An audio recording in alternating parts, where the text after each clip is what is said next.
This is my vlog of the Sani Pass. I've posted pictures, but the pictures just cannot do it justice. The scenery, the people, the culture, the faces, it's just so fascinating that I wanted to provide a bit more detail.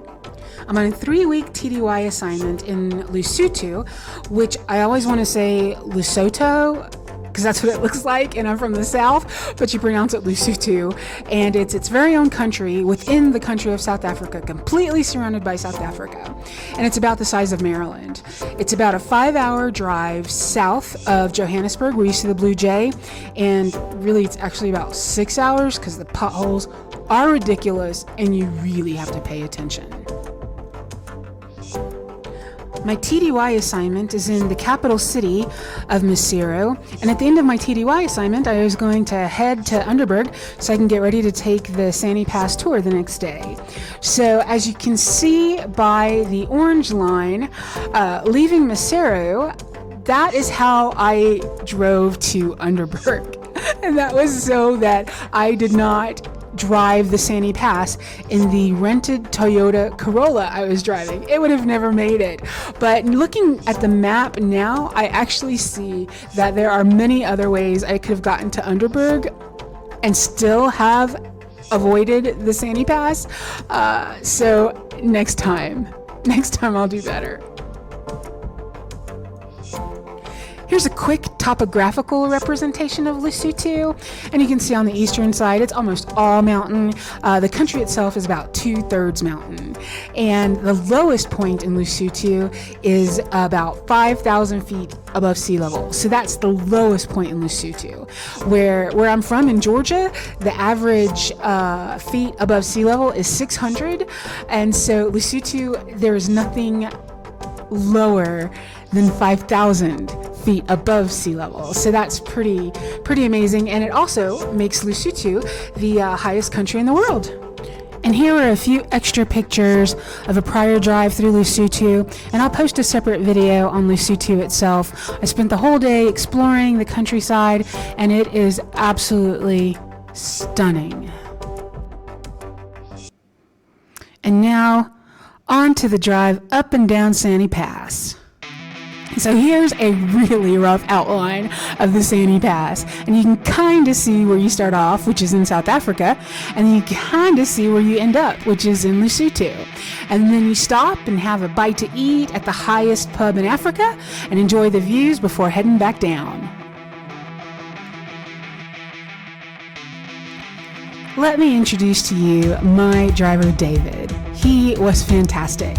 He's from the Zulu Tribe, and he gave me a good bit of information about the culture, which I'll share a little bit later in the video, but he's so good at the job he's doing. He's been taking people on private tours up and down the Sani Pass for many years, so he navigates that terrain beautifully, and I'm so thankful, and I felt safe along those hairpin turns, the boulders, the uneven gravel and rocks. He was just a great professional and so knowledgeable of the area.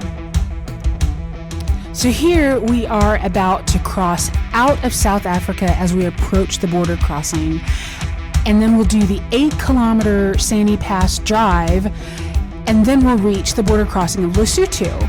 And so that struck me as strange because there's like 8 kilometers where you're no longer in South Africa and you haven't reached Lesotho yet. So I asked David, I'm like, David, does either country ever worry that somebody's going to go rogue within those 8 kilometers where they're not really within a country? And he looked at me in the mirror and he's like, no. And I just couldn't understand that. But then as we're driving up the Sani Pass, I got it. There's no reason why anybody would ever want to go rogue in the middle of nothingness, in the middle of all the mountains where there is nothing there. But yeah, it was just 8 kilometers where you're not in any country.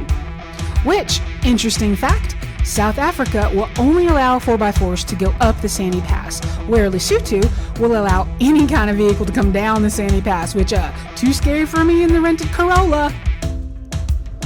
With this backdrop, David stops for me to have a photo op, which is beautiful. And this little bit of mountain range here is called the 12 Apostles. And so get out of the vehicle, take a few pictures of the scenery. And since I'm usually a solo traveler, I asked David if he wouldn't mind taking a picture of me so I can get the full background of the landscape. And he's like, sure. And so as I'm standing there with my normal boring pose, I asked David if he wouldn't mind if I try to do a jumping picture. And so he said, sure. And so we try, and we try, and we try, and we just could not get the timing together, and I just crack up laughing. And so this picture here is the best jumping picture that we could work out on the timing. Not great, not too bad either. So now that we're done with that photo op, time to get back on the road. So I'll share with you some video of the actual drive up the pass. You can see it's pretty bumpy. It was impossible for me to hold the camera still, so I hope it doesn't make you nauseous as I'm watching it and myself potentially getting nauseous. But as we're going up this